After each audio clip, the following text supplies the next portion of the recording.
Zelda. We rely on your knight, and that legendary sword he carries.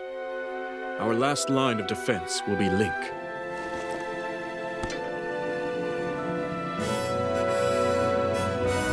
Link.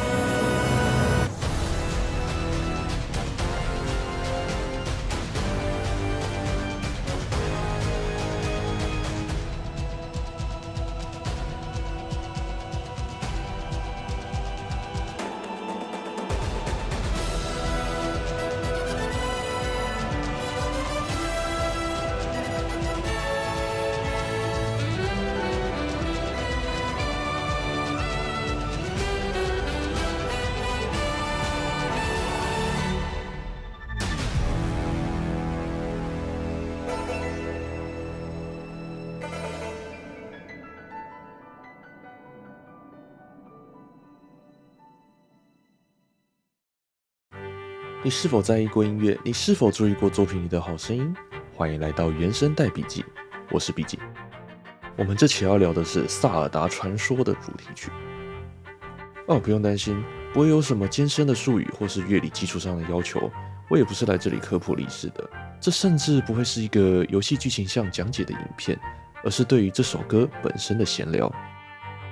那么我们进入主题，《萨尔达传说》的主题曲。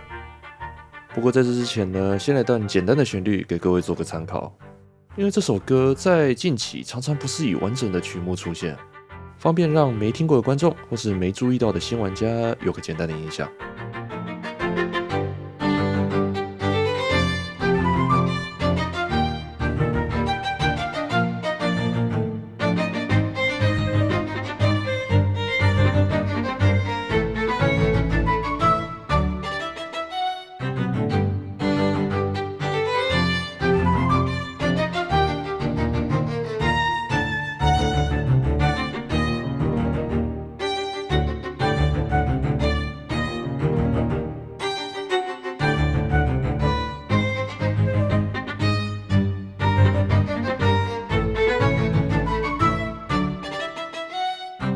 说是萨尔达传说的主题曲吧，其实大家心里都知道，指的是萨尔达传说的主角林克的主题曲。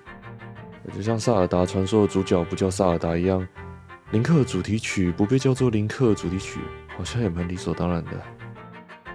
不同于上期说的英雄之证，这首歌至今为止虽然穿插于系列作的各处，官方却始终没有给它一个明确的命名。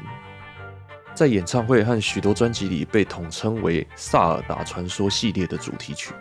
许多不曾玩过萨尔达的玩家们，应该或多或少都会在一些场合听到这个耳熟能详的旋律。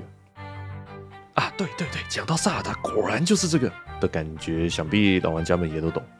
我个人甚至认为这是任天堂重要 IP 里面的知名曲目了。听了之后，自然而然想要来一场大冒险的雀跃情绪，充斥于每个玩家的心中。当我说这是林克主题曲的时候，肯定有人要反对啦。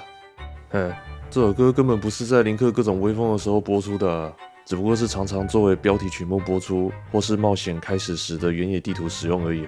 怎么可以说是林克的主题曲呢？这么说是对的。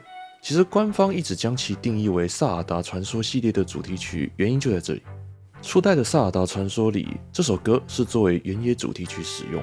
甚至在游戏发售前根本就不是为标题画面编写的曲目，因此作曲的理念比起整个作品的主题曲而言，更偏向能让人对于未知冒险跃跃欲试的曲子。等等，初代主题曲甚至本来不会是这首。很乱哈，是不是没想到耳熟能详的系列主题曲，搞不好连当主题曲的机会都没有？对，最初预定是使用拉威尔的《玻璃路》作为片头主题曲。不过因为版权问题导致无法使用，结果临时彻夜将原野曲给改编成了类似玻璃路的曲风，这才有了现在的系列主题曲出现。那么为什么我会说这是林克的主题曲呢？原来是这样的，越接近后面的作品，这段旋律渐渐的不再是平原主题，而是作为林克的主题出现，曲名也开始转变为与林克有关，在最新一代的无双里面，甚至直白的称之为退魔的骑士。以萨尔达为主角的作品中，这段旋律只作为黑暗林克的改编版等等使用。相信后续的作品里面也会以类似的方式去处理。毕竟最近的萨尔达标题都听不太到这首歌了，反而是外传或是大乱斗等合作作品里面抢眼的不行。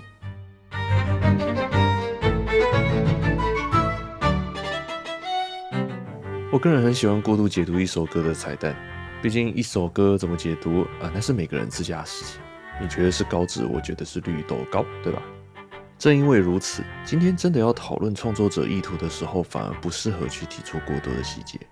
也许这些彩蛋都只是巧合呢。不过如果是创作者自己提起，那就属于可以比较深入去聊的范畴。萨尔达系列的曲目大多都属于这一类，也就有了前面那一堆内容。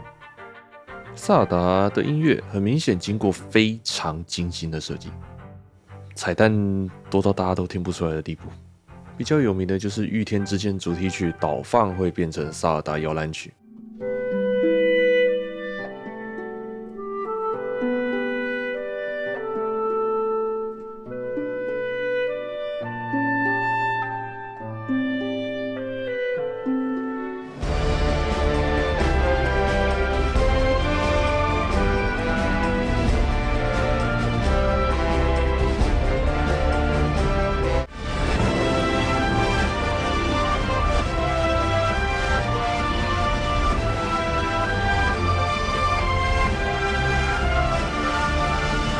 比较不明显的有《旷野之息》的神兽 BGM 里含有 SOS 的摩斯密码在内等等。萨尔达传说大量的有目的性的设计了系列许多作品的 BGM， 尤其是在开放世界后的旷野之息跟王国之泪，使用的各种动机多到，老实说吧，多到复杂度可能让许多人掌握不来的地步了。有兴趣的可以去查查相关的资讯。萨尔达在音乐上放的彩蛋到处都有人在挖，从官方证实的到略显勉强的，挖这些彩蛋想必也能带来不少乐趣。不过我们重点还是在这首歌本身，所以这边就不一一列举了。好，回到正题，说到这边，估计会有许多新进的粉丝开始感受到疑惑。那个，我要玩萨尔达，我好像对这首歌没什么印象哎。我只能说正常现象。旷野之息和王国之泪是萨尔达史上最卖座的系列作，不少人是由这两款入坑的。而正因为制作组对于这两款特殊的音乐制作方式，导致一些玩家在听到原声带有超过5张 CD 分量的内容时，会有一种有这么多哇哦的错愕感。这边同样不细谈，就拿最新的王国之泪来举例吧。这个所谓的萨尔达传说系列的主题曲，撇开被切得细碎又重新组合的那些，完整的旋律在主线必经的过程中，只出现在回忆里海拉鲁国王老鲁封印魔王加农多夫的片段而已，并且只出现在老鲁提到林克的名字的瞬间。要知道，旷野之息至少在片尾的时候有完整的曲目演奏，到了王国之泪被切割的过度细碎，也不是大家都像我一样闲着没事就在那边分析音乐嘛，对不对？结果就导致了新玩家不认识这首歌，可能连老玩家都不一定有注意到这些动机。请不要误会，我不是说这样做不好，正是因为采用了这种形式，才让王国之泪的氛围营造非常成功，让玩家沉浸感十足。至于这些小细节，就留着让有注意到的粉丝们去热泪盈眶就行了。人家还被拿去当大学作为工程学教材了，是不是？自始至终，我们玩游戏就是为了获得乐趣的，只要能得到快乐，从哪个方面下去做都是对的。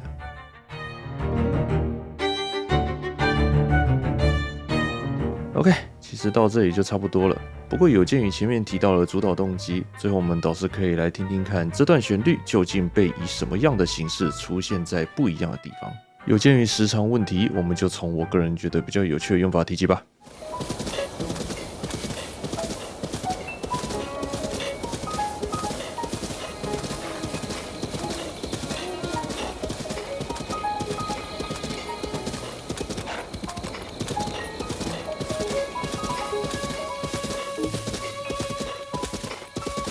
够细碎吧？有人将之解读为失去记忆的林克在骑马奔驰时，熟悉的肌肉记忆让脑中浮现出过去虚无缥缈的回忆，因此采用这种充满透明感、零碎的方式去呈现过去的主题曲。这个说法挺有意思的，可以参考看看。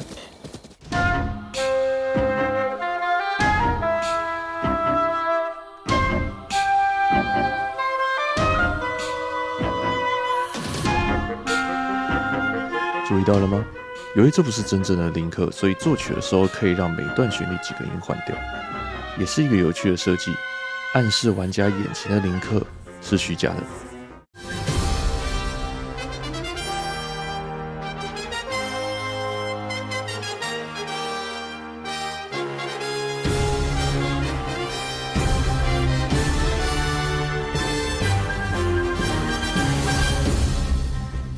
作为新系列的补偿，本片里面没有出现的林克主题曲，在这个平行世界前传得到了战斗版的改编。可惜的是，一般大家战斗都结束得太快了，没有怎么有机会听到。无双嘛，这算是我个人会比较推荐没接触过系列作，或者是根本没玩过的人，想认识认识，可以听听看版本。其他像是织梦岛的原野曲版本，还有现场演奏的版本，也都不错。都是比较跟得上时代的混音和编制，听起来挺舒服的，有兴趣的可以尝试看看。好了，那我们就到这边吧。如果你是系列玩家，希望能让你看得开心；如果不是的话，也希望能够让你有一点点拓展到眼界的感觉。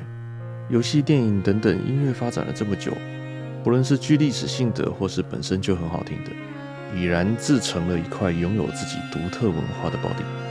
接下来也会继续闲聊值得一听的经典音乐，那么我们下期原声带笔记再见。